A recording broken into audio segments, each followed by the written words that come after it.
French President Emmanuel Macron and German Chancellor Angela Merkel and other European Union leaders are shown in June in Berlin. Sean Gallup Getty Images. You're a member of Congress who opposed the Joint Comprehensive Plan of Action on the grounds that the plan had critical flaws and the Obama administration had in essence given away too much without permanently cutting off Iran's path to a nuclear weapon. However, you correctly recognized that President Trump's decertification stunt would alienate allies, give Iran the high ground and threaten to unravel the JCPOA with nothing to take its place. The European Union did in fact reject Trump's gambit, and Iran did crow that the United States is isolated. What's more, you've now heard that Trump is threatening to impose sanctions, i.e., not issue the waiver in January to effectively end the deal. What in the world do you do now, especially if you are a Democrat, seeing the president try to make you and your party an accessory to a foreign policy catastrophe? Maybe Democrats go along with the proposal from Sen. Bob Corker R10, to create penalties for breach of the JCPOA, as well as a penalty in case Iran does not negotiate on removal of the sunset clause. That, however, seems unlikely because Congress does not trust this president and really cannot gauge whether the actions would trigger the end of the JCPOA.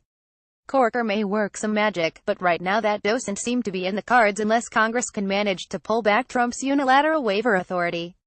Congress also should take the opportunity to redraft the waiver authority into the recertification requirement. Congress would need to approve reimplementation of sanctions, that is, take unilateral authority away from the president, and do away with certification in exchange for full transparency and information sharing with Congress on the status of the deal and on Iran's behavior. Democrats understandably want to be partners, not stagehands in the president's theatrical productions. If Corker's effort doesn't bear fruit, Congress might ignore decertification and focus in a bipartisan way to set new standards for dealing with Iran on a list of items including its missile testing, the sunset clause, Iran's regional aggression, and so on. In other words, Congress could craft the policy the administration wants, with flexible benchmarks for progress. That's the suggestion of longtime Middle East negotiator Dennis Ross. He urges that we invite the British, French and German ambassadors for quiet discussions before finalizing the legislation and work genuinely to make this a bipartisan product, meaning Democrats need to be involved in crafting this lest it become again not a national policy but a narrow political policy. Benchmarks that relate to changes to the JCPOA, e.g., enhanced inspections, would unify the United States and the European Union and provide the negotiating position to bargain with Iran. Benchmarks that are not directly covered by the JCPOA could be the basis for joint US-EU action on non-nuclear sanctions. The real problem here is winning back the trust of Europeans so we can present a united front and pressure Iran on both nuclear and non-nuclear items. Ross explains, the Europeans will be open to some of our concerns as long as they can preserve the JCPOA, and here is the challenge for the administration and the Congress: how to get the Europeans to see that the key to the maintenance of the deal depends on meeting at least some of our concerns. He suggests that the administration requires a calibrated diplomacy that reflects our leverage but does not overplay our hand and permits the Europeans the time to see that we are making a good faith effort and not simply seeking a cover to walk away.